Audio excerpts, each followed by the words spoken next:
taxi driver wouldn't take me all the way to the hotel. "I drop you here," he said in Mandarin, pulling over 2 blocks early. "You walk." "Not far. But I paid for—" "I don't go to that street." His eyes met mine in the rearview mirror. "You understand? That hotel.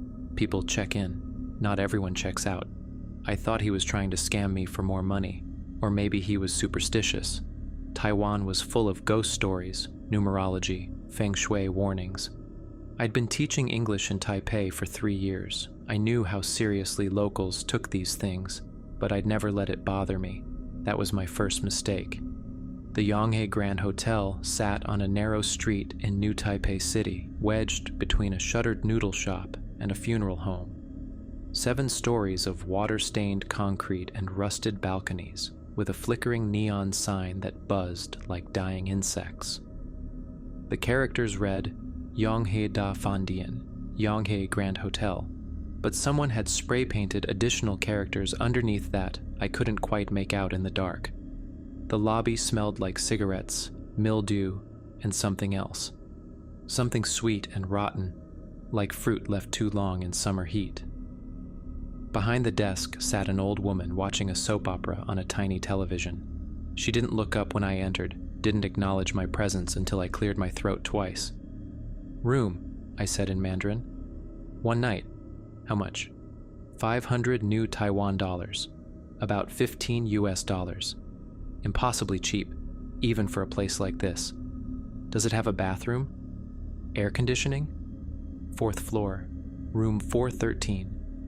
She slid a key across the counter, an actual metal key, not a card. "No outside food.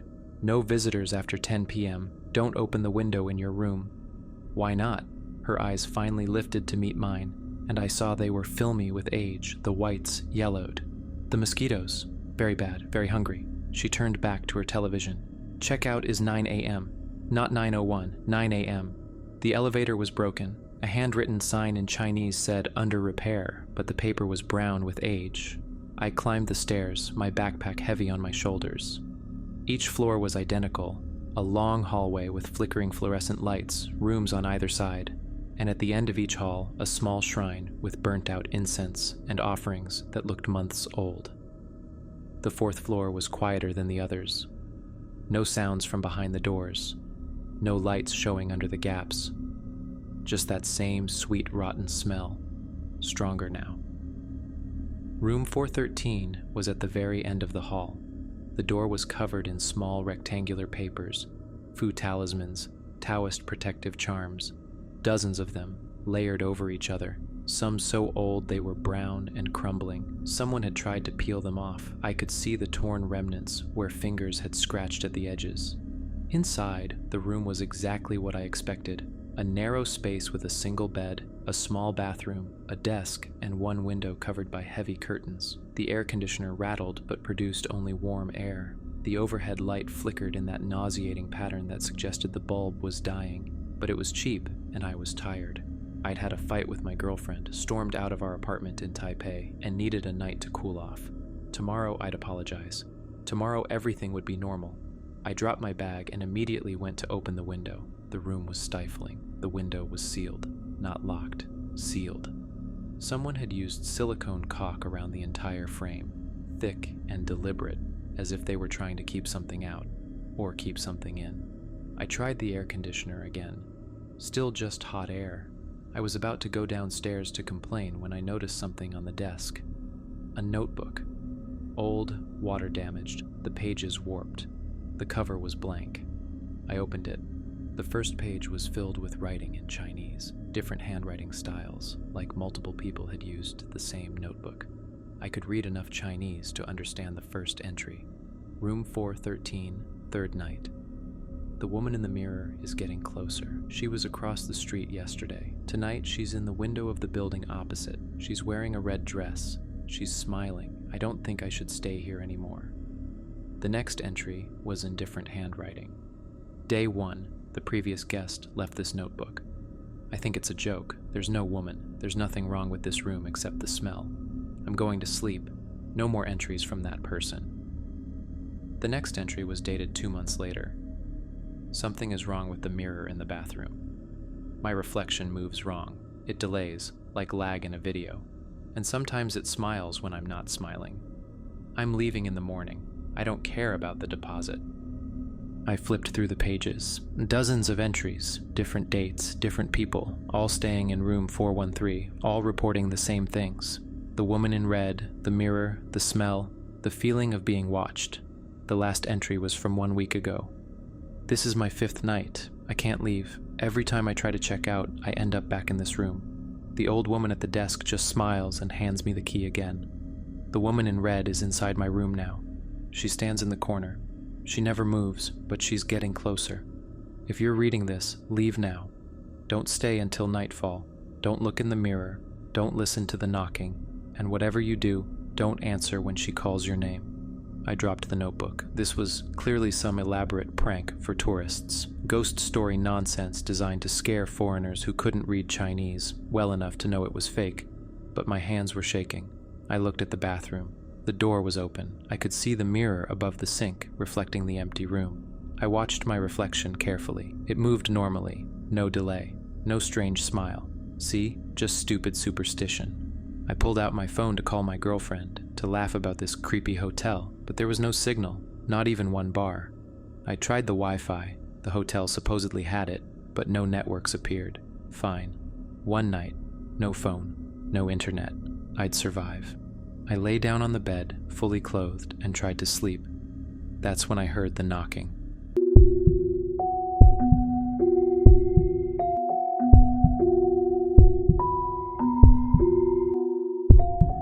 Three knocks, soft, deliberate, coming from the bathroom.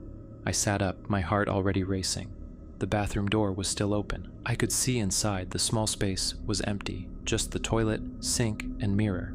3 more knocks, definitely from inside the bathroom, from the mirror. I got up slowly. Every instinct screamed at me to leave, to grab my bag and run, but curiosity pulled me forward. I reached the bathroom doorway and looked inside. My reflection looked back at me, normal and unremarkable. Then it smiled. I wasn't smiling. My reflection's lips curved upward, stretching wider than mine ever could, showing too many teeth. Its eyes, my eyes, stayed flat and dead. I stumbled backward. The reflection didn't move with me. It stayed there, smiling, its head tilting slowly to one side. Then it lifted one hand and knocked on the glass from the inside. 3 times. Knock, knock, knock. I ran. I grabbed my bag, threw open the door, and rushed into the hallway. I would sleep in the stairwell. I would sleep outside. Anything was better than staying in that room. The hallway was different. The lights were off. All of them. But I could see anyway. A dim red glow came from somewhere, casting everything in shades of crimson and shadow. The doors to the other rooms were all open, and inside each room stood a figure. Women, all wearing red dresses, all facing the doorways, all smiling that same too wide smile. I backed toward the stairwell. The women didn't move, but their heads turned in unison, tracking my movement. I hit the stairwell door and threw it open. The stairs descended into darkness, but I didn't care. I ran down, taking the steps 2 at a time, my backpack bouncing against my spine. 4th floor to 3rd floor, 3rd floor to 2nd floor, 2nd floor to 1st floor, 1st floor to 4th floor. I stopped.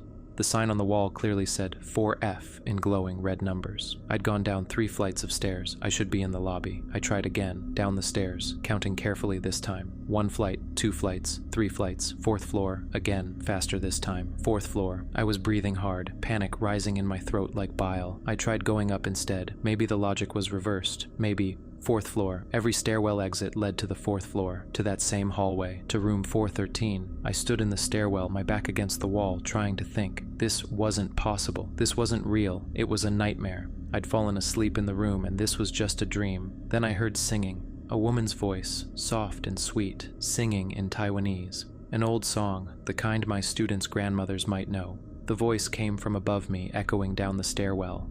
I looked up into the darkness above the 4th floor landing. Something was descending, not walking down the stairs, descending, floating. A shape in a red dress, her long black hair hanging down, her face hidden behind the curtain of it. She drifted down slowly, still singing, her bare feet pointing downward like a marionette. I ran back through the 4th floor door. The hallway was normal now. Lights on, doors closed, no women in red, just a shabby hotel hallway that smelled like rot. Room 413's door was open. I approached slowly. Inside, everything looked exactly as I'd left it, except the bathroom door was now closed. And someone was taking a shower. I could hear the water running, see steam escaping from under the door, hear someone humming that same song. "Hello?" I called out. Maybe the hotel staff? Maybe they'd come to fix the air conditioning? The water stopped. The humming stopped. Silence. Then a voice muffled through the door. "Help me." It was a woman's voice. Young. Scared. "I'm trapped," the voice said. "Please, help me. Open the door." Every rational part of my brain screamed danger, but the voice sounded so genuinely frightened, so desperate. "Who are you?" I asked. "My name is Liu Meiling. I'm from Tainan. I've been here for 3 weeks. Please, you have to let me out. She locked me in here." "Who locked you in?" "The woman in red." "She's not real. She's a ghost. This whole hotel is wrong. Please, you have to—" The voice cut off. I heard a sound like someone gasping, choking. Then silence. I reached for the bathroom door handle. My hand was shaking so badly I could barely grip it. The notebook's last entry flashed through my mind. "Don't look in the mirror." I pulled my hand back. "Meiling?" I called. "Are you okay?" No response.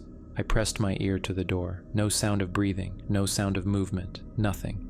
I grabbed a towel from the rack and wrapped it around my hand. Somehow that made me feel safer, and opened the door fast, like ripping off a bandage. The bathroom was empty, bone dry. The shower curtain hung open, the tile floor completely dry. No steam, no water, no woman. But the mirror was fogged up, and someone had written a message on it with their finger. "Ta zai ni homian." "She's behind you." I spun around. Room 413 was crowded now.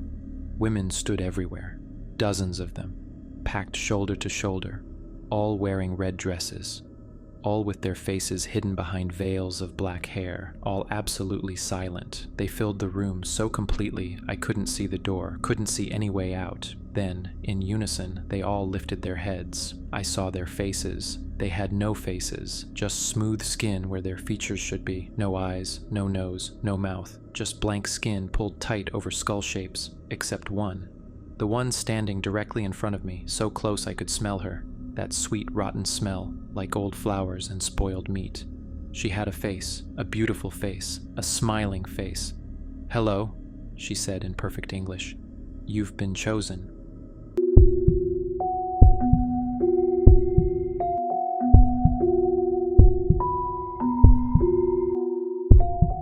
I woke up in the bed.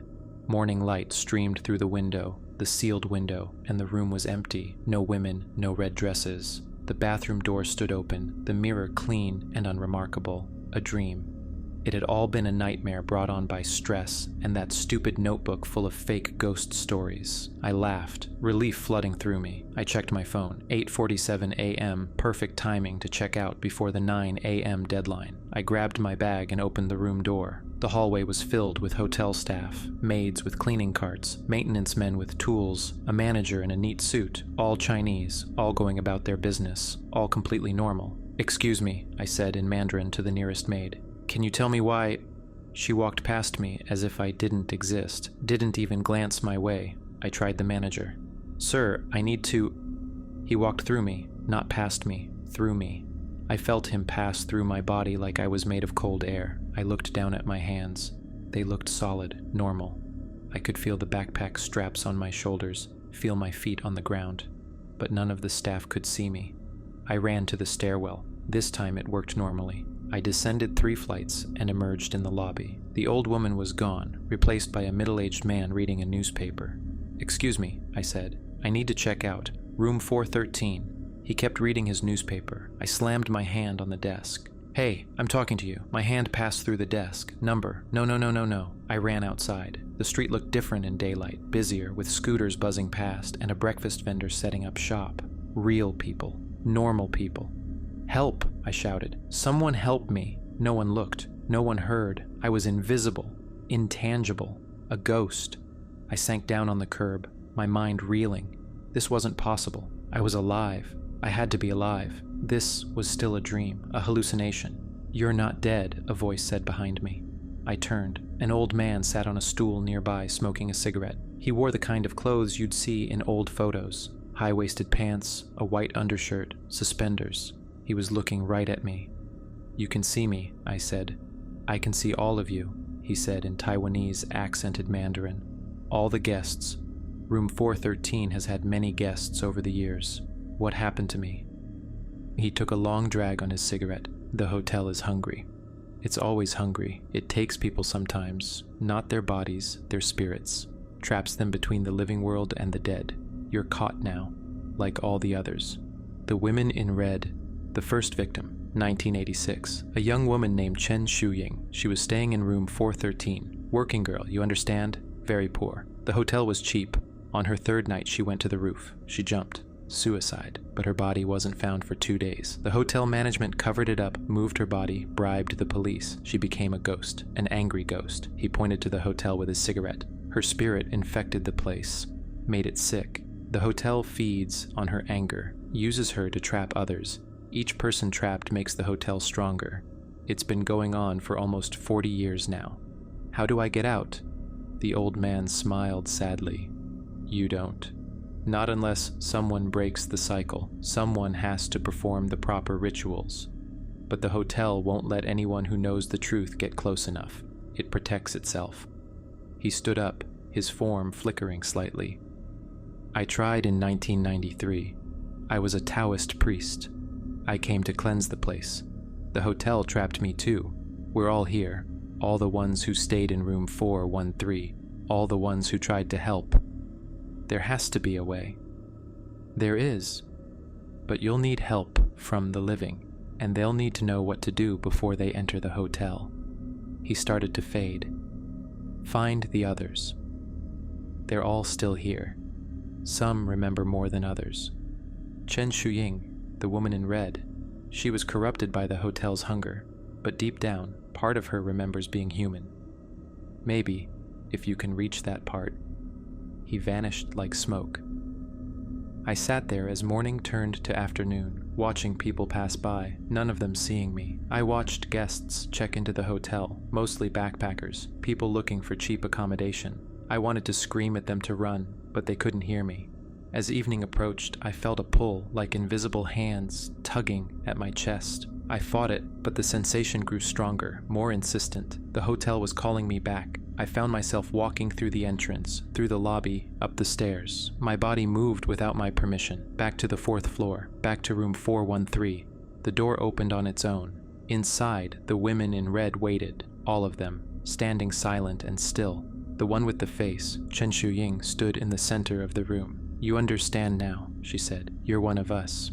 Every night you'll help us. Every night we'll greet the new guests. Every night we'll trap more spirits for the hotel. This is your eternity. I won't, I said. I'll fight you. She laughed. They all say that. For a while you'll resist, but the hotel is patient. Eventually you'll forget why you're fighting. You'll forget your name, your life. You'll forget everything except the hunger, and then you'll become like us. She gestured to the faceless women. Most of them don't even remember being human anymore. How long? I asked. How long until I forget? That depends. Some last years, some last weeks. There was a man once. He lasted 20 years before he finally gave in. But he was unusual. Most break within a year. She moved closer, and I smelled that rotting sweet smell again. Up close, I could see her dress wasn't just red. It was stained. Dark rust-colored stains spread across the fabric. I didn't want to die, she said quietly, and for a moment, her eyes looked human, sad. I was pregnant. Did you know that? 4 months. I came to Taipei to earn money, to build a better life, but there was no better life, only this hotel, only men who paid too little and took too much. I was so tired. I'm sorry, I said. Sorry doesn't help. Nothing helps, nothing changes. The hotel feeds and feeds and feeds, and we're all just food. Her humanity faded, replaced by that terrible smile. But at least we're not alone anymore. Every guest we trap is someone who understands, someone who shares the hunger. The room began to change. The walls bled that red light. The air grew thick with the smell of decay. It's almost nightfall, Chen Shuying said. Time to greet tonight's guest. You'll help us, won't you? You don't have a choice.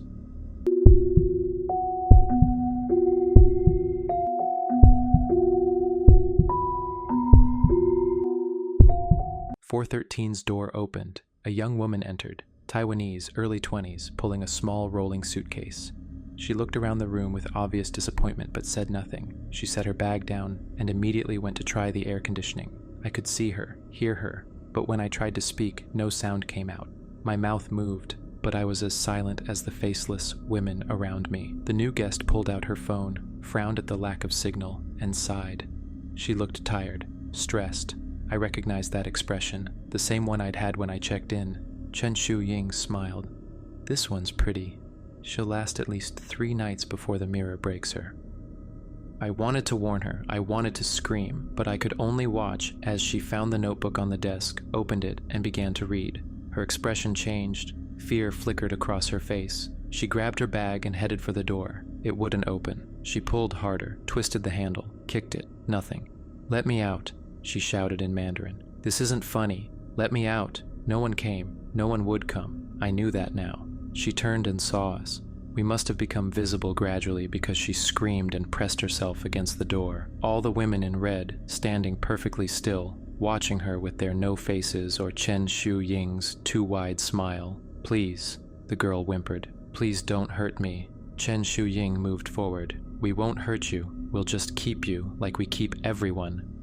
I felt the hotel's pull then, the command to help trap her, to add my presence to the psychological pressure that would break her spirit and trap her here forever. But I fought it. I thought of my girlfriend, my life, my name. My name was Marcus Chen. I was 28. I taught English in Taipei. I had a life. I had people who loved me. I pushed forward, breaking through the invisible barrier that held me with the others. It felt like moving through concrete, but I reached the girl and grabbed her hand. She felt my touch. Her eyes widened. "You're cold," she said. "Listen to me," I said, my voice coming out as a whisper. "The window, the sealed window. Break it, get outside, run to the funeral home next door. Tell them there's a ghost problem. They'll know what to do. Who are you? Just do it, now," Chen Shuying screamed, a sound like metal tearing. The faceless women surged forward. The girl grabbed the desk chair and threw it at the window. The sealed window, the glass shattered. Night air rushed in, and with it something else, a feeling like pressure releasing, like a seal breaking. The women in red flickered, their forms becoming translucent. "No!" Chen Shuying shrieked. "The window keeps us in, keeps us strong! You've broken—" The girl was already climbing through, cutting her hands on the broken glass, not caring. She dropped to the 4th-floor ledge.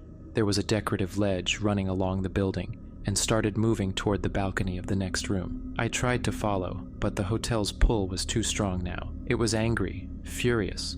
The walls bled red light so bright it was blinding. "You helped her escape," Chen Shuying said, her beautiful face twisting into something monstrous. "You broke the cycle. Do you know what that means?" The faceless women converged on me. I felt their cold hands, dozens of them, pulling me down. "It means you get punished," Chen Shuying whispered. "It means you get to remember. Forever. While they forget, you'll remember everything. Every moment. Every person we trap. You'll watch and remember and feel it all." Darkness swallowed me. I don't know how long I was in the darkness. Time meant nothing there. I was aware only of cold and hunger and the distant sound of screaming. When I woke, I was standing in room 413 again. But something was different. The room was full of people, living people. I could see them clearly, 3 Taoist priests in ceremonial robes, chanting and burning incense. They'd drawn complex symbols on the floor in cinnabar powder, and the air smelled like sandalwood and something sharper, more medicinal, and standing with them, her hand bandaged, was the girl I'd helped escape. She was pointing at the walls, explaining something urgently in Taiwanese. One of the priests, an elderly man with a long gray beard, was listening intently and nodding. I tried to speak, but I was still silent, still invisible to the living. But then the elderly priest looked directly at me. "I see you," he said in Mandarin. "Spirit trapped between worlds. Do you wish to be freed?" I nodded frantically. The girl told us what happened. She said a ghost helped her escape. That's you, isn't it? You retained enough humanity to save her. He turned to his fellow priests. Begin the ritual for the trapped spirits. We'll release them first, then deal with the primary haunting. The chanting intensified. The symbols on the floor began to glow, and one by one, the spirits appeared. Not the women in red, not yet, but the others, the ones who'd been trapped. I saw the old man who'd told me the hotel's history, a young couple holding hands, a middle-aged woman, dozens of them, all flickering into visibility like old film. We all looked at each other with the same expression, hope. The elderly priest raised his hands. Spirits bound by hunger and anger, I release you. The cycle is broken, the seal is shattered. Return to the wheel, be reborn or move on as you will. You are no longer bound. I felt it then, the hotel's grip loosening, the invisible chains falling away. One by one, the spirits faded, not destroyed, freed. I could feel the difference. They were moving on, going wherever spirits go when they're finally allowed to leave. My turn came. As I started to fade, I looked back at the girl. She was watching the empty air where we'd been, tears streaming down her face. Thank you, I said, even though she couldn't hear me. Thank you for getting help. The room dissolved, the hotel dissolved, everything dissolved into light. And then, I woke up in a hospital, Taipei Medical Center, private room. My girlfriend was asleep in the chair next to my bed. I tried to sit up, and pain shot through my body. A nurse appeared immediately, speaking rapid Mandarin, telling me to stay still, asking how I felt. What happened? I croaked. You were in an accident, the nurse said. 3 days ago, you were hit by a scooter near Yang'e. You've been unconscious since then. Concussion and several broken ribs. My girlfriend woke up, saw me, and burst into tears. You idiot, she sobbed. You stormed out of the apartment and I thought you'd gone to a friend's place, but then the hospital called and... The hotel, I said. I was at a hotel. Room 413. The women in red. The nurse and my girlfriend exchanged glances. You've been here the whole time, my girlfriend said gently. The accident happened right after you left our apartment. You never made it to any hotel. But I remember, head injuries can cause vivid dreams, the nurse said. Very realistic. Some patients have entire experiences that never happened. I wanted to argue, but as the days passed and I recovered, the memories became hazier, like a dream fading in morning light. Had it been real, or had my injured brain created an elaborate hallucination? I was released from the hospital a week later. Life returned to normal. I apologized to my girlfriend. We worked on our relationship. I went back to teaching, but sometimes, late at night, I'd wake up with the smell of rot and flowers in my nose. I'd check my phone and find no signal. Even though I was in the middle of Taipei, I'd look in the bathroom mirror and my reflection would move just slightly wrong, just slightly delayed. And once walking through Yang'e on my way to a friend's place, I passed a narrow street with a rundown hotel. 7 stories, water-stained concrete, flickering neon sign, Yonghe Da Fan Dian. I stopped, my blood ran cold. That hotel's been closed for years, my friend said. There was some kind of police investigation. Multiple disappearances. They found evidence of illegal activity, human trafficking or something. It's been condemned. But I could see light in the windows.